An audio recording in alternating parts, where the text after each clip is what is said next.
હું રાવલિયા રાધાબેન વી અહીં એડવોકેટ તરીકે 2014 થી સનાત ધરાવું છું અને આપ સૌ જાણો છો કે ડેમોક્રેસીની અંદર 27% અથવા તો 33% જેટલી અનામત આપેલી છે.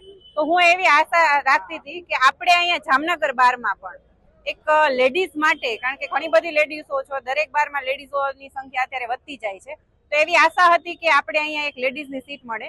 તો એના માટે થઈને અમે એલઆર શબ્દની શરૂઆત તો માગણી અહીંથી મૂકી હતી અને અમે એના માટે ખૂબ બધા લડ્યા છીએ અને એ સીટ અમે બીસીજીમાં ઠરાવ કરાવેલો છે અને આજ એ સીટ ઉપર મેં મારી ઉમેદવારી નોંધાવી છે.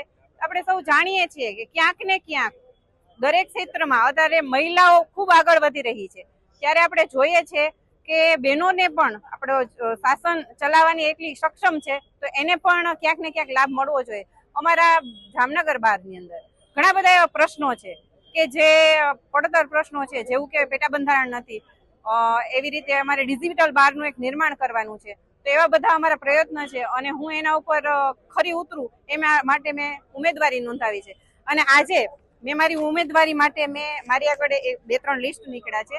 એ લિસ્ટમાં હું કોન્ટેક્ટ કરું છું દરેક એડવોકેટનો. એવી આશા રાખું છું હું દરેકને મારો મેસેજ પહોંચે, મારો એક કોલ આવે, જેથી કરીને બધાને એમ થાય કે બેને અમને કીધું નહીં. પણ મારી હૃદયથી એવી ઈચ્છા છે, છતાં પણ આમાં બધા કોન્ટેક્ટ ખોટી યાદી છે.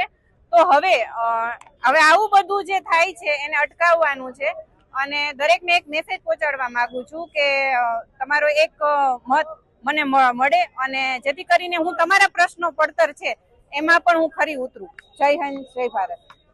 નમસ્કાર, હું ચાંદનીબેન પોપટ. આપ સૌ 80% લોકો મને જાણો છો અને જામનગરમાં હું 2009 થી પ્રેક્ટિસ કરું છું. આ પ્રેક્ટિસ દરમિયાન મેં ઘણી વખત બાર માટે ઘણા કાર્યો કર્યા છે, એની મારે કોઈ ચર્ચા કરવાની જરૂર નથી. અહીંયા અમારો મુદ્દો એ છે કે આ વર્ષે સૌ પ્રથમ અમને મહિલા અનામત એટલે કે એલઆર મહિલા રિઝર્વેશનની સીટ મળેલ છે અને આ સીટ માટે સૌથી પહેલો શબ્દ અમારા બારની અંદર રાધાબેન રાવલિયાના મોઢેથી નીકળેલો, ત્યારે ઘણો વિરોધ થયો અને આમ છતાં હું અને રાધાબેન મળી અને બીજા અમારી ટીમ અમે મળીને ઉપર સુધી રજૂઆત કરી અને અમારી આ મહિલા અનામતની એલઆરની સીટ લઈ આવ્યા છીએ. તો આ સીટમાં ખરેખર મારું માનવું એવું છે કે જેને પ્રયત્ન કર્યો છે એમને મળે. આ માટે આપણે બધા રાધાબેન રાવલિયાને ખૂબ સહકાર આપશું અને આ સીટ ઉપર વિજયી બનાવશું. એક કારણ મહિલા અનામત લાવવાનું એવું છે કે અમે ઘણા બધા અમારા પડતર કામો છે, ઘણી બધી અમારી રજૂઆતો છે.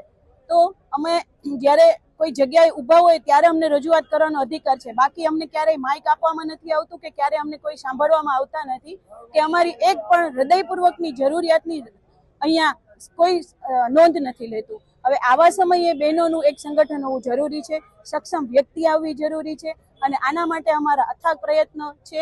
આ સીટ લાવવા માટે અમે રાત દિવસ એક કરી છે અને જેમને આ સીટ માટે અમને સહકાર આપ્યો છે એ બધાનો મારે અહીંયા આભાર માનવાનું ચૂકવું ન જોઈએ, પરંતુ આ સીટની ગરિમા જળવાઈ રહે તેથી યોગ્ય ઉમેદવાર ચૂનવા માટે આપ બધાને મારી નમ્ર વિનંતી છે, અપીલ છે. Thank you. જય હિન્દ.